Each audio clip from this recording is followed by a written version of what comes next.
मनुष्य के कारनामों के बारे में क्या कहना दोस्तों।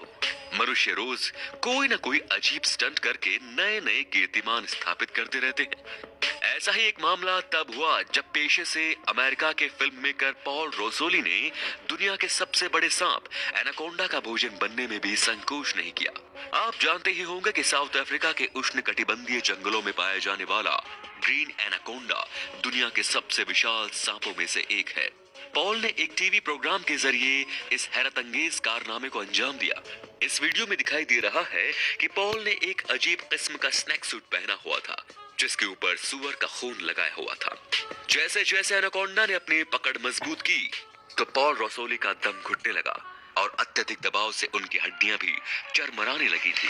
हालत खराब देख पॉल ने अपनी टीम को मदद के लिए इशारा किया और इस तरह उनकी जान बच पाई। नंबर 4, कार्लोस हाफी रोड्रिग्यूज नाम का ये शख्स बचपन में ही बुरी तरह से ड्रग्स का शिकार हो गया था और जब ये 14 साल का था तो ड्रग्स के नशे में कार ड्राइविंग करने के फलस्वरूप इसका जबरदस्त एक्सीडेंट हो गया। इस एक्सीडेंट में इसके सिर का आधा हिस्सा बुरी तरह क्षतिग्रस्त हो गया था, जिसके कारण डॉक्टर्स ने कड़ी मशक्कत करने के बाद इसके सिर के आधे हिस्से को बाहर निकाला, वरना वो जीवित नहीं बच पाता।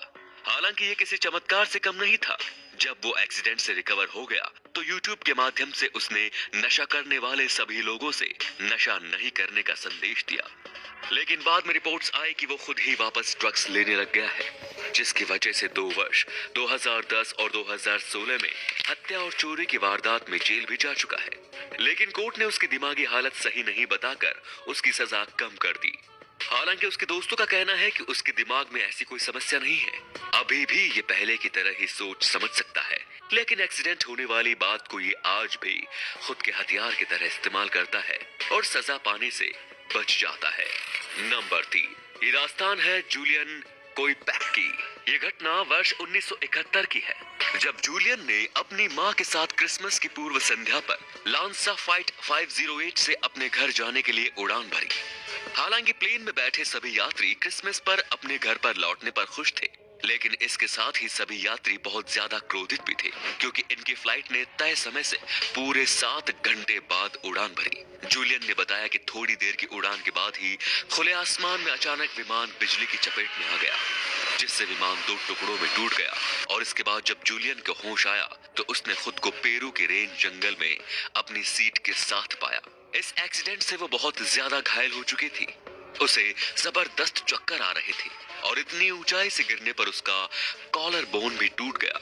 लेकिन सबसे बड़ी बात ये थी कि इतनी ऊंचाई से गिरने के बाद भी वो अभी भी जीवित थी। असल में उस विमान में बैठे सभी यात्रियों में से केवल जूलियन ही जिंदा बची थी।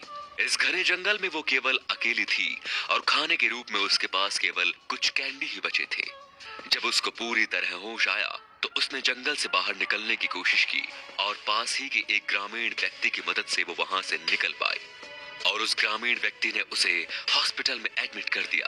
पूरी तरह ठीक हो जाने के बाद जूलियन जब वापस सर्च टीम के साथ विमान क्रैश की जगह आई तो तब उसने अपनी मां की लाश की पहचान की। तभी पता चला कि उसकी मां के साथ ही 14 लोग ऐसे थे जिनको अगर समय पर ट्रीटमेंट मिलता तो वो भी आज जीवित होते। जूलियन की ये दर्दनाक कहानी फिल्म निर्देशक वर्नर हर्जोग द्वारा वर्ष 2002 में डॉक्यूमेंट्री विंग्स ऑफ होप में फिल्माई गई थी। नंबर 2, 17 नवंबर 2012 को अल्वारेंगा मेक्सिको के एक गांव से गहरे समुद्र में अपने एक साथी के साथ मछली पकड़ने गया।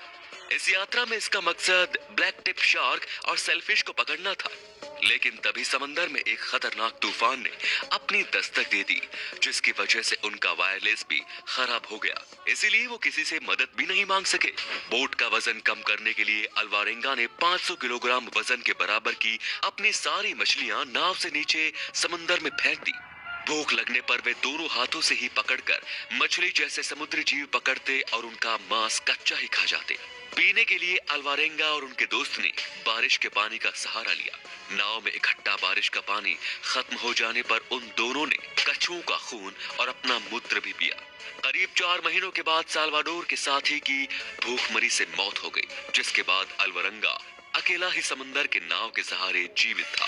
आखिरकार 30 जनवरी 2014 को अल्वारंगा माल द्वीप समूह पर तैरकर किनारे पर आ गया और आखिरकार 438 दिनों के नरकीय जीवन जीने के बाद उसने जमीन पर कदम रखा। जब वो अपने परिवार से मिला तो उनको उस पर विश्वास ही नहीं हो रहा था। उनका कहना था कि उन्होंने तो उसको मरा हुआ समझ लिया था। नंबर 1, रॉय सुलिवन के नाम एक अजीब और खतरनाक रिकॉर्ड है। पेशे से रॉय सुलिवन शेनेंडोआ नेशनल पार्क में पार्क रेंजर थे। इनके ऊपर 7 बार बिजली गिरी और 7 बार उन्हें केवल मामूली सी चोट आई। वर्ष 1942 से लेकर वर्ष 1977 के बीच ये बिजली गिरने के हादसे हुए थे, लेकिन फिर भी वे जिंदा बचे रहे। इसके लिए इनका नाम गिनीज वर्ल्ड रिकॉर्ड्स में शामिल है। एक ऐसा रिकॉर्ड है जो कभी टूट नहीं सकता और न ही इसे कोई तोड़ने की चाहत रखता होगा। इतनी बार बिजली गिरने से इनका नाम ह्यूमन लाइट कंडक्टर पड़ गया था। लेकिन दुर्भाग्य से वर्ष 1983 में वो दिन आया जब प्यार में मिली असफलता के कारण उन्होंने खुद ही गोली मारकर अपनी जीवन लीला समाप्त कर ली। तो अब आप हमें कमेंट में बताइए कि आपको इनमें से किस व्यक्ति ने सबसे ज्यादा प्रभावित किया।